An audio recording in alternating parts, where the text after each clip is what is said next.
Title: 7 safest countries in the event of a Third World War. These are the safest countries in the event of a Third World War.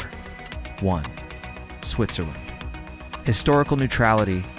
It has maintained a neutral stance during both world wars and remains outside NATO. High preparedness. It has a population trained in civil defense and a resilient infrastructure. Location. Although in Europe, its mountainous terrain makes invasions difficult. 2. New Zealand. Remote location. Isolated in the South Pacific, far from geopolitical centers of conflict. It's not a strategic target. It does not host foreign military bases or nuclear weapons. Internal stability. Consolidated democracy with no serious ethnic conflicts. 3. Iceland. Geographical location. In the middle of the North Atlantic, with no land borders. No army of its own. Although it is part of NATO, it has no standing army or strategic military infrastructure.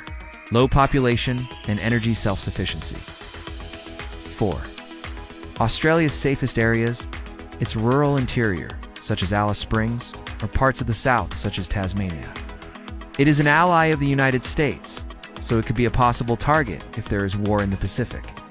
5. Uruguay. Democratic stability. One of the most solid democracies in Latin America. Far from global conflicts, it has no enemies or significant military alliances.